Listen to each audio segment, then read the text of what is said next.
இந்த பதிவுல நம்ம என்ன பார்க்க போறோம்? ஏன் டாக்டர் எனக்கு கால் மட்டும் ரொம்ப ரஃப்பா இருக்கு. சில இடங்கள்ல கால் ஆணி மாதிரி வருது. சில இடங்கள்ல எனக்கு கால் அடிப்பக்கத்தில் இருக்கக்கூடிய அந்த சருமம் ஸ்கின்னே வந்து ரொம்ப ரஃப்பான மாதிரி இருக்கு. இது வந்து என்ன ஆகுதுன்னா, நான் சம்டைம்ஸ் டாக்டர் கிட்ட போறேன். அதை வந்து ரிமூவ் பண்ண உடலுடைய மொத்த எடையும் அதுல தானே தாங்குது. அப்போ அந்த தசை எப்படி இருக்கும் அப்படின்னா, உள்ள இருக்கக்கூடிய தசைகளுமே நமக்கு வந்து கொஞ்சம் ஹார்டா இருக்கும். உடல்ல மற்ற பகுதியெல்லாம் நம்ம சொல்லுவோம், எனக்கு இந்த தசை ஏன் ரொம்ப தொலை தொலைன்னு லூஸ் ஆயிடுச்சு அப்படின்னு. ஸோ ஆர்ம்ஸ்ல இருக்கிறதோ, அடிவயிற்றுல இருக்கிறதோ, தொடைப்பகுதியில் இருக்கக்கூடிய தசைகள்லாம் பார்த்தோம்னா ரொம்ப லூஸா இருக்கு. நமக்கு கால் பாதத்துல அதிகமான வறட்சித்தன்மை ஏற்படும் போதுதான் கால்கள்ல வந்து ஒரு ட்ரைனஸ் வருது, பாதத்தில் வெடிப்பு. இந்த வெடிப்புலாம் பார்த்தோம்னா அதிகமா கிராக்ஸ் வந்து ரொம்ப டீப்பா இருக்கும். நிறைய பேருக்கு ஆழமா இருந்து அதுல இருந்து ரத்தம் வர மாதிரியும் இருக்கும். ஸோ ரொம்ப ரொம்ப கவனமா இருக்கும். கொஞ்சம் கொஞ்சமாக அந்த வெடிப்புகள் வந்து மறைய ஆரம்பிக்கும். சிலருக்குலாம் இந்த ப்ரெக்னென்சி டைம்ல அதிகமா கால் வெடிப்பு வரும். இல்லை ட்ராவல் அதிகமாக நான் ட்ராவல் பண்ணுங்க, அங்கே ஊருக்கெல்லாம் போயிட்டு ஒரு 10 days போயிட்டு வந்ததுக்கு அப்புறம் தான் இந்த மாதிரி கால் பாத வெடிப்பு இருக்குன்னு சொல்லுவாங்க.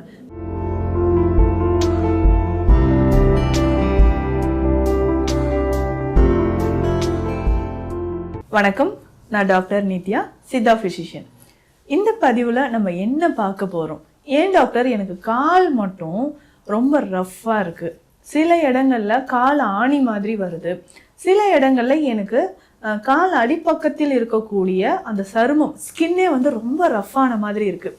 இது வந்து என்ன ஆகுதுன்னா, நான் சம்டைம்ஸ் டாக்டர் கிட்ட போகிறேன். அதை வந்து ரிமூவ் பண்ணுறாங்க. திரும்பவும் கொஞ்ச நாளில் இந்த மாதிரி ரஃப்பாக மாறிடுது.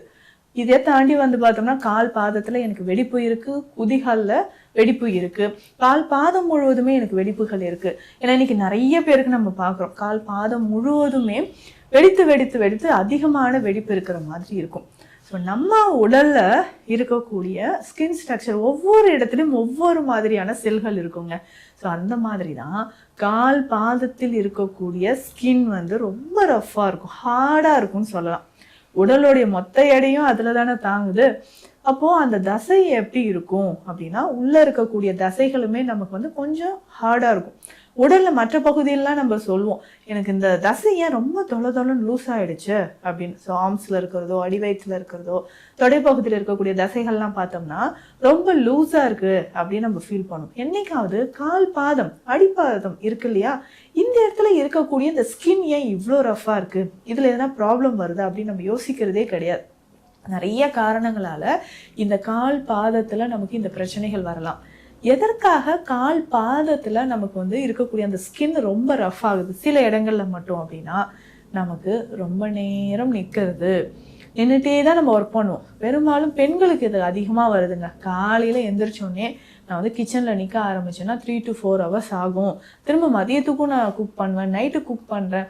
இந்த மாதிரி இருந்தாலோ, இல்லைங்க நான் என்னுடைய ஜாபே இத்தனை வருஷமாக நான் நின்றுட்டே தான் ஒர்க் பண்ணுறேன் அப்படின்னு சொல்லிட்டு இருந்தோம்னா, நம்மளுடைய உடலோட எடையை தாங்கி தாங்கி என்னாகும், ஸ்கின் வந்து ரொம்ப ரஃப்பாக ஆரம்பிச்சிடும். இதனால தான் நம்ம அழுத்தம் கொடுக்கக்கூடிய அந்த தோல் பகுதி ரொம்ப ரஃப்பாக ஆரம்பிச்சிடும். நிறைய பேருக்கு அந்த தோல் பகுதி ரொம்ப ரஃப்பாக இருக்கிறதுக்கு, சில இடங்கள் மட்டும் எனக்கு அப்படி காப்பு காய்ச்ச மாதிரி இருக்கு அப்படின்னு சொல்றதுக்கு காரணம் இதுதான். காலாணி வருவதற்கும் இதுதான் காரணம்.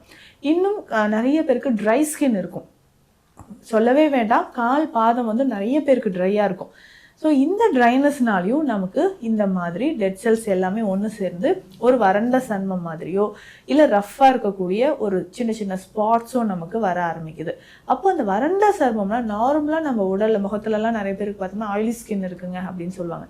இதுவே நமக்கு கால் பாதத்தில் அதிகமான வறட்சித்தன்மை ஏற்படும் போது தான் கால்களில் வந்து ஒரு ட்ரைனஸ் வருது, பாதத்தில் வெடிப்பு. இந்த வெடிப்புலாம் பார்த்தோம்னா அதிகமா கிராக்ஸ் வந்து ரொம்ப டீப்பா இருக்கும். நிறைய பேருக்கு ஆழமா இருந்து அதுல இருந்து ரத்தம் வர மாதிரியும் இருக்கும்.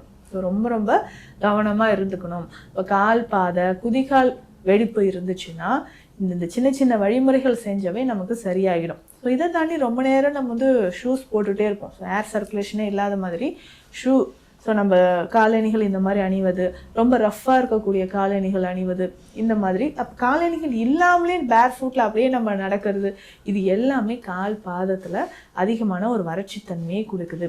இதற்கு நம்ம என்னங்க பண்ணலாம்? டெய்லி நம்ம சிம்பிளாக ஃபாலோ பண்ண வேண்டிய விஷயங்கள், கால் பாதங்கள் எப்போதுமே நமக்கு வந்து சுத்தமாக இருக்கணும். சின்ன சின்ன வெடிப்பு இருந்ததுன்னா அதுலேயும் நமக்கு வந்து இந்த மாதிரி டஸ்ட் எல்லாமே அழுக்குகள் படிய ஆரம்பித்து இன்னும் நமக்கு தீவிரமான ஒரு நிலையை தான் கொடுக்குது. அப்போது அந்த கால் பாதத்தில் அந்த தூய்மை அப்படின்றது ரொம்ப முக்கியம். ஸோ அதை வந்து நம்ம நல்லாவே மெயின்டைன் பண்ணிக்கிறோம். ஸோ டெய்லி என்ன பண்ணலாம், லைட்டாக ஒரு ஸ்க்ரப்பர் வச்சு நம்ம ஒரு கல்லுப்போ இல்லை இந்த எலுமிச்சை சாறு விட்டு ரெண்டில் ஏதாவது ஒன்று, ஸோ கல்லுப்போ இல்லை நம்ம சால்ட் கூட எடுத்துக்கலாம். கொஞ்சமாக சால்ட் எடுத்து நல்லா க்ளீன் பண்ணிவிட்டு வெதுவெதுப்பான தண்ணீரில் கால்களை ஒரு 5லிருந்து 7 நிமிடம் வச்சு எடுத்துகிட்டு நல்லா ஈரம் இல்லாமல் தொடச்சி எடுத்துட்டு இந்தந்த மருந்துகள் எல்லாமே நம்ம அப்ளை பண்ணிட்டு வரலாம். பொதுவாகவே உடல்ல பித்தம் அதிகரித்து இருக்கக்கூடிய நபர்களுக்கு, ஸோ பித்தம் அதிகரிச்சுக்கிட்டே இருக்கு அப்படின்னு சொன்னா சருமம் நமக்கு எப்படின்னா அந்த பொலிவு இல்லாத மாதிரி இருக்கும், ரொம்ப ட்ரை ஆகிடும். கால் பாதத்துலேயும் இந்த பித்தம் அதிகரிக்கிறதுனால வெடிப்புகள் ஏற்படலாம், ட்ரை ஸ்கின் நிறைய பேருக்கு ஏற்படலாம். அப்போ இந்த பித்தம் வந்து நம்ம சரி செய்யறதுக்கான உணவு முறைகளும் எடுக்கணும். இந்த கால் பாதத்தில் இருக்கக்கூடிய வெடிப்புகள் சரியாகிறதுக்கும் இந்தந்த மருந்துகளை நம்ம எடுத்துக்கலாம். இப்போ சித்த மருத்துவத்தில் குங்குளிய வெண்ணெய் அப்படின்ற ஒரு மருந்து இருக்குங்க, ரொம்ப முக்கியமான ஒரு அருமருந்து. ரொம்ப நாளாக கால் பாதத்தில் எனக்கு வந்து வெடிப்பு இருக்குது அப்படின்னு நீங்கள் ஃபீல் பண்ணிங்கன்னா குங்குளிய வெண்ணெயை நம்ம அப்ளை பண்ணிக்கலாம். ஸோ குங்குளிய வெண்ணெய் அப்படின்னு சொல்லிட்டு பேர்லேயே இருக்குது பாருங்கள், நல்ல பட்டர் மாதிரி இருக்கக்கூடிய ஒரு மருந்து. கால் பாதத்தில் வெடிப்பு இருக்குது, ரொம்ப ட்ரைனஸ் இருக்குது அப்படின்னு சொன்னால் இந்த வெண்ணெயை வந்து நம்ம பயன்படுத்தலாம். அடுத்ததாக இன்னும் ஒரு மருந்து, ரொம்ப சிறப்பான ஒரு மருந்து, கிளிஞ்சல் மெழுகு அப்படின்னு சொல்கிறது. இந்த கிளிஞ்சல் மெழுகு நீங்கள் சித்தா மெடிக்கல் ஷாப்லேயே இருக்கும், தாராளமாக வாங்கி இதையும் நம்ம பயன்படுத்திக்கலாம். ஸோ கால்களை நான் சொன்ன மாதிரி நல்லா வாஷ் பண்ணிவிட்டு கால்களை எங்கெல்லாம் நமக்கு வந்து வெடிப்பு இருக்கோ, முக்கியமாக இந்த குதிகால் வெடிப்பு, கால் ஆணி இருக்கக்கூடிய இடத்துல எல்லாமே இந்த கிளிஞ்சல் மெழுகை நம்ம அப்ளை பண்ணிடலாம். அப்ளை பண்ணிகிட்டே வரும்போது ஸோ இரவு நீங்கள் தூங்குறதுக்கு முன்னாடி ஸோ கால் பாதத்தை இந்த மாதிரிலாம் நல்லா கிளென்ஸ் பண்ணிவிட்டு கிளிஞ்சல் மெழுகை நீங்கள் வந்து அப்ளை பண்ணிக்கோங்க. ஸோ அப்போது கொஞ்சம் கொஞ்சமாக அந்த வெடிப்புகள் வந்து மறைய ஆரம்பிக்கும். சிலருக்குலாம் இந்த ப்ரெக்னென்சி டைமில் அதிகமாக கால் வெடிப்பு வரும், இல்லை ட்ராவல் அதிகமாக நான் ட்ராவல் பண்ணுங்க, அங்கே ஊருக்கெல்லாம் போயிட்டு ஒரு 10 days போயிட்டு வந்ததுக்கப்புறம் தான் இந்த மாதிரி கால் பாத வெடிப்பு இருக்குதுன்னு சொல்லுவாங்க. ஸோ அந்த கிளைமேட் சேஞ்ச் ஆகிறதுனாலும் அதிகமான உடல் உஷ்ணம், ஸோ அந்த நம்ம ட்ராவலிங்கில் இருக்கும்போது சரி, சரியாக தூங்கலைனாலும் சரி, உடலில் உஷ்ணம் அதிகமாகும். ஸோ அந்த மாதிரி உஷ்ணம் அதிகமாகக்கூடிய சமயங்கள்லையும் கால் பாத வெடிப்பு வரும். ஸோ அப்பயும் இந்த கிளிஞ்சல் மெழுகு நம்ம பயன்படுத்திக்கலாம். ஸோ இந்த தேங்காய் சிரட்டை அப்படின்னு சொல்லுவாங்க, இந்த கிளிஞ்சலோ சரி இல்லை தேங்காய் சிரட்டையோ ரெண்டுமே நம்ம கால் பாத வெடிப்புக்கு மருந்தாக பயன்படுத்தலாம். எப்படின்னா இந்த கிளிஞ்சல் இருக்குது பார்த்தீங்களா, இதை வந்து தேங்காய் எண்ணெய் இல்லைன்னா விளக்கெண்ணெயில் டிப் பண்ணி எடுத்துட்டு நல்லா விளக்கில் நம்ம சுட்டுக்கிட்டே வரணும். இதே மாதிரி சிரட்டையும் நம்ம செய்யலாம். ஸோ விளக்கில் சுட்டுக்கிட்டே வரும்பொழுது அது நல்ல கரியாக நமக்கு கிடைக்கும். இந்த கறியை நம்ம அரைத்து திரும்பவும் விளக்கெண்ணெய் விட்டு நல்லா மிக்ஸ் பண்ணி பேஸ்ட் மாதிரி மிக்ஸ் பண்ணி கால்களில் நம்ம அப்ளை பண்ணிக்கிட்டே வரலாம். இதே மாதிரி சிரட்டையும் செய்யலாம். தேங்காய் எண்ணெயில் அப்படியே டிப் பண்ணிவிட்டு தேங்காய்க்கு மேலே ஓடு இருக்குது பார்த்தீங்களா, அதுதான். ஸோ இதே வந்து விளக்கில் காட்டிக்கிட்டே வரும்போது கறி மாதிரி நமக்கு கிடைக்கும். ஸோ இந்த கறியில் நல்ல பவுடராக எடுத்துட்டு இந்த பவுடரில் விளக்கெண்ணெய் விட்டு நல்லா மிக்ஸ் பண்ணிவிட்டு காலில் நம்ம அப்ளை பண்ணிக்கிட்டே வரலாம். ஸோ இந்த மாதிரி ரெகுலராக நீங்கள் செஞ்சுக்கிட்டே வாங்க, நம்ம கால்களில் இருக்கக்கூடிய வெடிப்பு, இந்த வறண்ட தன்மை நமக்கு மறைய ஆரம்பிக்கும். தினந்தோறும் இல்லைங்க அந்த அளவுக்கு எனக்கு டீப்பாக இல்லை, ஆனால் ஒரு ட்ரைனஸ் இருக்குது, ஸோ அடிக்கடி எனக்கு வந்து கால் ஆணி வருது அப்படின்னு நீங்கள் சொன்னீங்கன்னா நம்ம இந்த விளக்கெண்ணெயில் மஞ்சள் பொடி கலந்து டெய்லி நைட்டு அப்ளை பண்ணிட்டே வாங்க.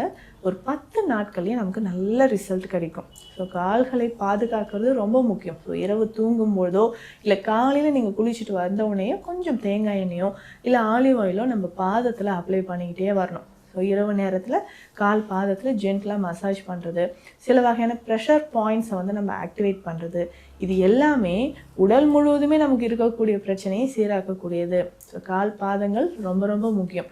ஸோ ரொம்ப நாளாக நமக்கு பாத வெடிப்பு இருந்தால் இந்த குறிப்புகள் எல்லாமே ஃபாலோ பண்ணுங்கள், நல்ல பலன் கிடைக்கும். இது தொடர்பான சித்த மருத்துவ ஆலோசனைகளுக்கு ஸ்க்ரீனில் இருக்கிற நம்பருக்கு காண்டாக்ட் பண்ணுங்கள். நன்றி.